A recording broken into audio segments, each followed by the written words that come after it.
جب آپ صلی اللہ علیہ وسلم وہاں تشریف لے کے آئے تھے تو وہاں کی ڈائنامکس بڑی انٹرسٹنگ تھیں. ہوا کچھ یوں تھا کہ کئی سال پہلے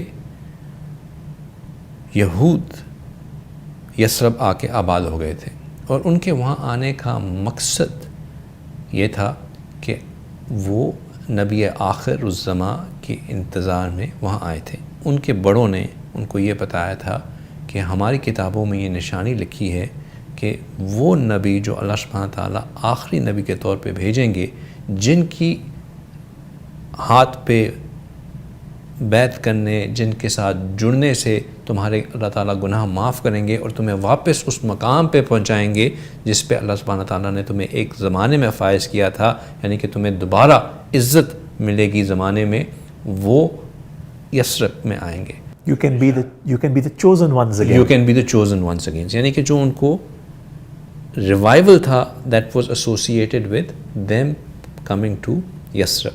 کیوں؟ کیونکہ ان کی کتابوں میں جس جگہ کی نشانیاں لکھی ہوئی تھیں جہاں پہ نبی آخر الزمان نے آنا تھا، وہ ساری کی ساری اس اویسس سے میچ کرتی تھیں.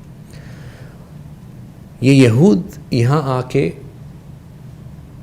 جب وہاں پہ وہ آئے تو naturally they were not openly welcome، کیونکہ ایک سڈنلی ایک نئی کمیونٹی آ گئی تھی.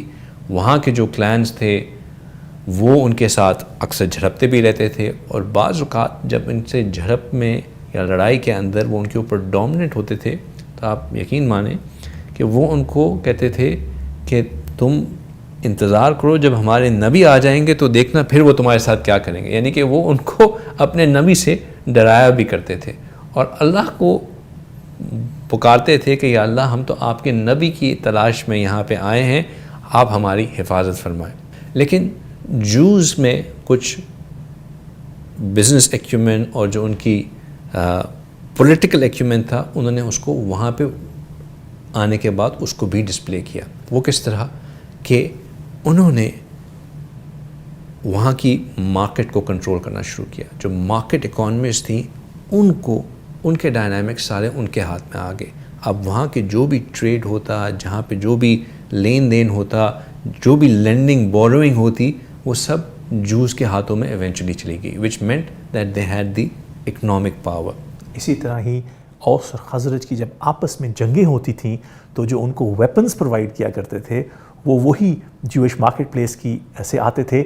ان فیکٹ ان کے لیے تو یہ بہتر تھا کہ یہ آپس میں لڑتے رہیں. ان کی ویپن انڈسٹری جو تھی وہ تھرائیو کرتی تھی کہ یہ آپس میں لڑتے رہیں. سو اکانومی کنٹرول کرتے تھے، ویپنز پرووائڈ کرتے تھے اور لڑاتے رہتے تھے تاکہ وہ کریں. دوسرا، they establish them selves as the learned people. کہ بالکل وہاں پہ اسکول بھی جو سب سے پرومیننٹ اسکول تھا وہ ان کا تھا، اور کیونکہ اہل کتاب تھے تو جو وہاں کے جو لوکلز تھے وہ ان کو they started looking up to them کہ یہ تو لرنڈ پیپل ہیں، اہل کتاب ہیں، اسٹرانگ ہیں. وہ اب مشاورت کے لیے بھی ان کی طرف جایا کرتے تھے. سو the Jews had at the time when رسول اللہ صلی اللہ علیہ وسلم was coming to مدینہ منورہ، اس وقت وہ لوگ بہت ڈومیننٹ تھے یثرب میں.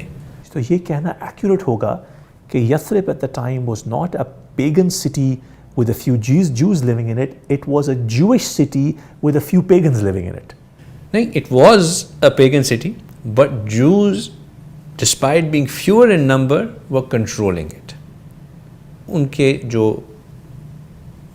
اس ماں کی یعنی کہ اس جگہ کو جو چیزیں اسٹرنگز موو اینڈ شیک کرتی تھیں وہ اس وقت جوز کے ہاتھ میں تھیں. جیسے ایون واٹر ویز، تو ہمیں شیخ صاحب یہ انڈرسٹینڈنگ ہے کہ جو مدینہ منورہ کی ٹوپوگرافی آج بھی ہے وہاں پر the south is actually more elevated than the north.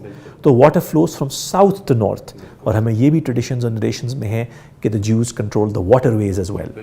ہر وہ چیز جو کمیونٹی کو کنٹرول کرتی تھی، them despite being smaller, fewer in number، وہ ان کو کنٹرول کر رہے تھے.